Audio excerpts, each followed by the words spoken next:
Teorema Pythagoras adalah sebuah teori yang menunjukkan hubungan panjang sisi-sisi pada segitiga siku-siku. Kuadrat panjang sisi miring atau hipotenusa suatu segitiga siku-siku adalah jumlah kuadrat panjang sisi siku-siku lainnya, yaitu sisi alas dan sisi tegak segitiga tersebut.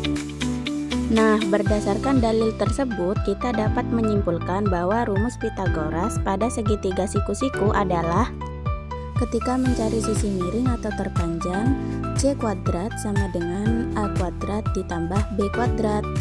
Dan untuk mencari sisi lainnya menggunakan A kuadrat sama dengan C kuadrat dikurangi B kuadrat atau B kuadrat sama dengan C kuadrat dikurangi A kuadrat,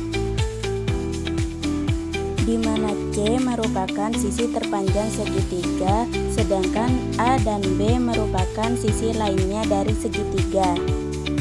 Bagaimana sih cara menentukan sisi terpanjang segitiga siku-siku?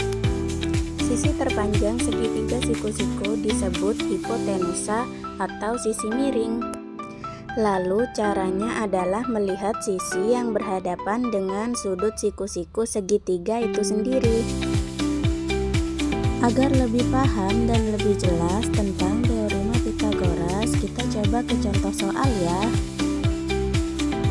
Contoh soal pertama, sebuah segitiga siku-siku memiliki sisi tegak sepanjang 5 cm kuadrat dan sisi sejajar sepanjang 12 cm kuadrat.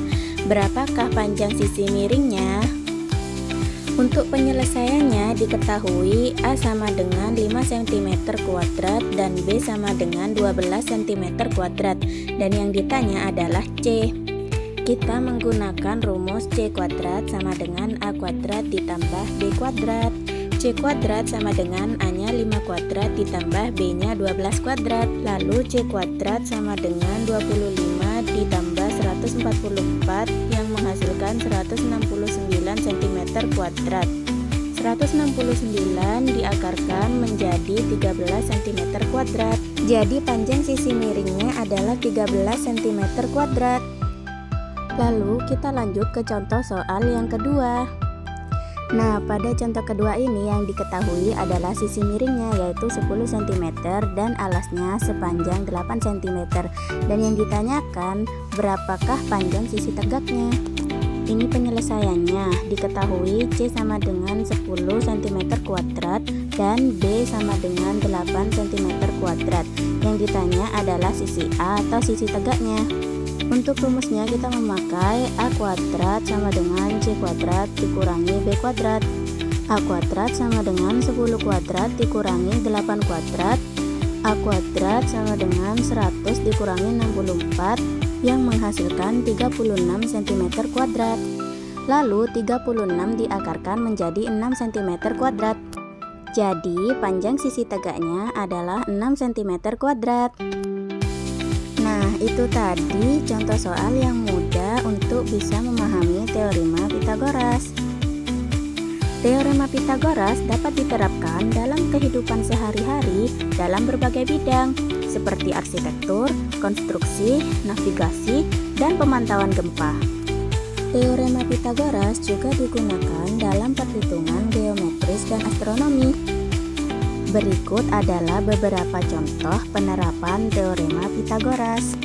Yang pertama, menghitung jarak diagonal lantai atau kertas dinding saat memperbaiki rumah. Yang kedua, menghitung ukuran layar TV dan monitor. Yang ketiga, menentukan jarak dari kapal ke suatu titik saat bernavigasi di laut. Yang keempat, melacak lokasi gempa bumi dengan metode triangulasi. Dan yang kelima, merancang bangunan atau bidang yang berbentuk segitiga, misalnya atap bangunan. Sekian pembahasan dari saya tentang teorema Pythagoras. Terima kasih sudah menonton.